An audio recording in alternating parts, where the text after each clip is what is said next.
What's going on, everyone? Thanks for checking out this Fallout 76 nuking experiment. Wow, it has been quite some time since I have made a video over this game, and, well, the reason why, to be straight with y'all, new games have just caught my interest, such as Borderlands 3 and The Outer Worlds. But since there's a new Halloween event going on in Fallout 76 at White Springs with new limited time rewards, I thought it'd be a good time to come back and provide some genuine Fallout content for you all to hopefully enjoy. Which, by the way, I will be going over a lot of the limited time rewards later on in this video, so stay tuned for that in case you may be wondering about them. This new Halloween event in the game is called Mischief Night, and we have to cause mayhem around White Springs. Honestly, the event is really good in my opinion. I think it's pretty solid. My opinion may be different than some of yours, of course. So first off, before I get into nuking this Halloween event, let's go ahead and go over it first, just for some of you that may not know much about it whatsoever. I feel like it's good to get more players aware of what to do and what we get from this event. So hopefully this chain reacts to progress to go more smoothly in servers. More players will actually know what to do. So for starters, to start this event, you're going to have to light this fire here, and then you're going to have to start causing mayhem around the area. As you can see in the top right, we'll have to blow up cars, light the bonfires, which there are tons around the starting location, and take out White Spring robots. Honestly, I didn't have to take out too many White Spring robots either. I just mainly lit all of the fires and blew up a bunch of cars, and it pretty much completed the progress. It can be kind of dangerous taking out the White Spring robots because there are loads of them.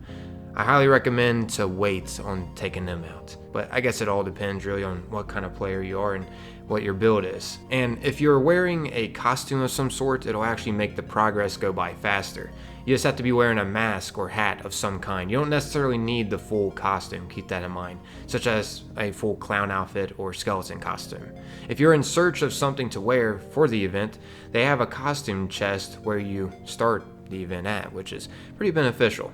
Anyways, once you fill up the bar on the first part, you'll then have to light this fire here, which will be located next to this deck. Just follow the robot and he'll actually lead you to what you're supposed to be setting on fire once you fill up the bar. So once you light this fire, you'll now have to cause more mayhem around White Springs. This time it's going to revolve around the cottages. We're going to have to graffiti walls, which the first spot that you can graffiti is on the side of the firehouse here. As you see, there will be paint on the side of the wall where you can graffiti. The rest will be located on the side of the houses over here. We have a choice between multiple different selections of what we want on the side of the walls. I thought that was pretty cool, and not necessarily all of them are a graffiti. For instance, we're able to carve a pumpkin skull in the wall. But yeah, not only are you supposed to be putting some things on walls, you're also supposed to be trick-or-treating, which I thought this was extremely unique for being a Halloween event in a game. As you can see, you go up to the candy bowls next to the doors of the cottages, and you will get either a trick or treat. The trick is an explosive, and the treat, well, is some candy. It's a surprise each time. I have to give credit to Bethesda. Yeah, they've been getting a lot of hate with the private servers, but this is really unique. So yeah, once you get done filling up this bar by trick-or-treating, putting things on walls, and blowing up cars, once again, I highly suggest to avoid taking out White Spring robots because they just make this way harder. Unless you're seeing the bar not progressing fast enough, then that's when I suggest to take them out. Because yeah, they can help you progress faster, but you don't necessarily have to take them out as long as you're wearing a costume. Anyways, for this next part here, once again, you're gonna have to light another fire when the iBot gets to the logs that you have to light. If you don't really know where to go, just simply follow the iBot. It should have a waypoint over it, so it's pretty easy to spot out. As you can see for this run, we actually filled the bar all the way before it even got to the logs that we have to light. But yeah, once you light these, next up here, we're going to have to go to the White Springs Courtyard. And here, we're going to be causing even more mayhem. We're going to have to fork the lawn. I thought this was something else really unique for a Halloween event. Also, we're going to have to trick or treat again and blow up cars as well as taking out White Spring robots if you need to. Once again, I highly suggest to avoid that though, because they could be a pain. Maybe not the Protectrons, but those Assaultrons and Sentry bots around in this area, they can definitely melt you. But yeah, once you officially fill this progress bar here, you're gonna have to light the grand finale fire, and this will cause the elite White Spring security guard to come out, which is a legendary White Spring Sentry bot. I have to admit, this is a pretty simple boss fight to take care of, especially with the amount of players that are typically here in public servers. If you're trying this in private servers, this can be a little bit difficult if you don't have many players with you. I guess it all depends really on what you're rocking with. But yeah, once you officially take out this elite security guard, that will end the Mischief Night event, and you'll be rewarded some unique apparel as well as some unique camp plans. And keep in mind, all of this is limited time. I highly suggest doing this event so you don't miss out on it. So now I'm gonna go ahead and go over the majority of the limited time rewards from this Halloween event. And keep in mind, you're gonna have to be wearing a costume to be able to get these rewards. But yeah, starting off with this clean jack-o'-lantern suit that you can get. This is pretty cool because there's not many clean suits in Fallout 76 at the moment. You can also get this same suit, except this one will have shorts, as well as some pretty cool Converses too. This actually looks pretty good with the White Wolf fedora. You can also get a new full Fireman uniform. This one looks more beat up than your typical fireman suit that you can find in the game, which I think is pretty cool because it actually shows more realism with the fireman suit. Also, you can get some pirate apparel. As you can see, you can find a hat as well as the uniform. Now I'm gonna go ahead and show you all the camp plans that you can get, but first I need to gather up some pumpkins because they require it. In case you don't know where pumpkins are located at, you just want to come over here to the pumpkin house, and you can find some behind this house here. As you can see, here's some. Be sure to be using green thumb, that'll help you get more pumpkins. Also, if you go across the street here from the pumpkin house, there are loads of pumpkins. Like, this is the jackpot. The pumpkin house, yeah, sure, there are a few there, but over here at this area, there's a pumpkin patch behind here. Right here, there are just loads of pumpkins. I'll go ahead and show you real quick where I'm at on the map, just so you all can come here for yourself to gather some, in case you're needing some. As you can see right here. Okay, I think I got enough pumpkins now. Let me go ahead and get my excavator power armor because I'm a little overweight now. Okay, so now I'm over here at my camp, so I can officially place these now if I want to. But instead of doing that, I'm just gonna go ahead and scroll through them just to show you all the variety. There are quite a bit. As you can see, there's 10 different pumpkin plans that you can get.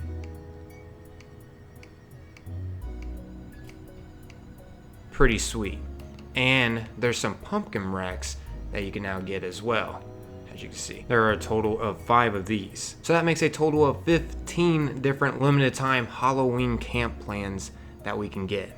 That is a lot of camp plans. And if you think about it, you only can get this event to come up every hour on the hour. So to get all 15, we're gonna need quite a bit of time because it's possible to get duplicates. I've gotten plenty of them. That's not even including the limited time Halloween apparel either. But yeah, now since all of that is out of the way, let's go ahead and get into whether or not nuking White Springs on Halloween is worth it. To be honest, it is. You're just gonna have to know exactly where to nuke. If you nuke right on top of the Mischief Night event, you're going to aggravate tons of players because it's going to be extremely difficult to get these unique camp plans. The reason why is because, well, you're gonna have to either be in power armor or a hazmat suit, and those don't count as a costume. And as we know, radiation can definitely tear us a new one. If you look at the top right now, it says wear a costume for bonus progress and rewards. That's how you know you're not wearing a costume and you're not going to get the limited time unique rewards. As you can see, I risked it for the biscuit, and right at the end of this event, I just put on the costume real quick just so I could get those unique plans. I died immediately after putting on the costume, of course, because, well, I'm in radiation, but when I respawned back in, I managed to still get the rewards. Yeah. But as you can see, it definitely ruins the experience, and many other players didn't get the actual unique limited time rewards, sadly, because they were in power armor or a hazmat suit. And that sucks. A lot of players actually on Reddit are very aggravated at players nuking this event. And I'm gonna tell you all right now, if you are going to nuke this event, which by the way, it is worth it to nuke in a public server, I will add, because it can be extremely difficult to do this if you don't have many players with you. If you have like 2 or 3 with you in like a private server, for instance, more than likely you're not going to be able to do this while it's in a nuke zone because the progress is slower. But in a public server, the area is normally filled with players and progress still goes smoothly. Typically, from my experience anyways. So anyways, if you are going to target this event, which I do recommend because there are more enemies during this event and can get you more experience, especially since they'll be glowing. Heck, even the robots will be giving you more experience, which I do recommend taking out the robots in the nuke zone because progress is going to be slower. And keep in mind, the nuke zone will last for 3 different Halloween events. So you'll be able to experience this in a nuke zone 3 different times before it disappears. Anyways, if you are going to be nuking this, be sure to be hitting this area here. Do not hit the White Springs Courtyard, because that's when players are going to be needing to hop out of power armor or change their hazmat suit to a costume. And you're going to want this area not to be radiated. The other area outside of the courtyard, it doesn't matter. Yeah, sure, your progress may be slower, but like I mentioned before, as long as you're in a public server, it really isn't going to matter too much. Because typically, there are tons of players here. If you're going to be doing this in a private server, you're going to want to make sure that you and your squad are prepared to do this as fast as possible. Hopefully, all of your squad knows what to exactly do. It is possible to do this with a few players, heck, even by yourself. But it's just going to be more difficult because progress is going to be slower. You're going to be having to run around in power armor or a hazmat suit in a specific region of the White Springs, which this region of the White Springs has tons of glowing ones. We will be getting loads more experience. Just be cautious on how you are nuking this event. Once again, do not target the courtyard. The courtyard is exactly where my waypoint is during this time that I nuked. Do not nuke where my waypoint is, because that's going to hit the White Springs Courtyard, which is the final part of this event. And that's when we're going to be needing to be in a costume to get the limited time Halloween event rewards. Fortunately, nuking this event doesn't exactly spawn some kind of secret Halloween boss. That would have been freaking sweet, but no. However, we do get loads of more experience as long as you nuke how I mentioned in this video. But yeah, guess that's all wrapping up this nuking experiment. Hopefully this detailed guide over the Halloween event and how to exactly nuke this event is beneficial for y'all. This took a while to make, I'm not gonna lie, but I have been not making Fallout 76 content for quite some time. I thought this would be some nice positive content for the Fallout 76 community to enjoy. I'm out of here, everyone. Thanks for taking the time watching and listening. If you found this enjoyable, maybe consider taking a little bit of your time and leaving a like. That'd be greatly appreciated because it helps get this video more passed around to hopefully help out Fallout 76 players before this Halloween event goes away. Either way, this will be something cool to look back on in the future.